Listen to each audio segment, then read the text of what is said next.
নমস্কার, মমতাজ কিচেনে আপনাদের সবাইকে স্বাগত জানাই। আজকে আমি হোটেল বা ধাবাতে যে ধরনের পাঁচমিশালি সবজির ভাজি বানানো হয় সেই রকম আমি বানাবো।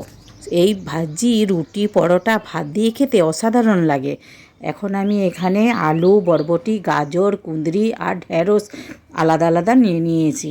নিয়ে সব এর মধ্যে লবণ, হলুদ, জিরে, লঙ্কা মাখিয়ে নেব। মাখিয়ে নিয়ে এগুলি আমি 3-4 ঘন্টা রোদে রেখে দেবো। মানে হাতে টাইম থাকলে সারাদিনও রেখে দিলে আরও ভালো হয়।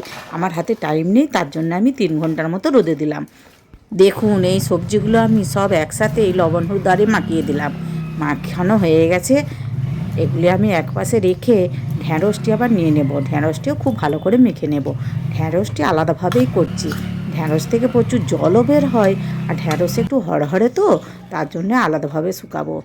কুলো নিয়েছি, কুলোতে ঢ্যাঁড়সটি মিলে দিলাম আর এই সবজিগুলিও মিলে দিলাম।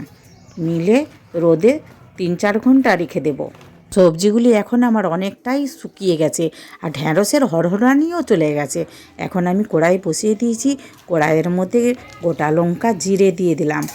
দিয়ে কড়াইটি খুব ভালো করে গরম করেও নিয়েছি। এর মধ্যে সব শুকনো সবজিগুলি দিয়ে দিচ্ছি। দিয়ে 3-4 মিনিট রান্না করলেই কিন্তু রান্না হয়ে যাবে। কেননা রোদে তো অর্ধেকটা সেদ্ধ হয়েই আছে। এখন একটু খুব ভালো করে ভেজে নিচ্ছি।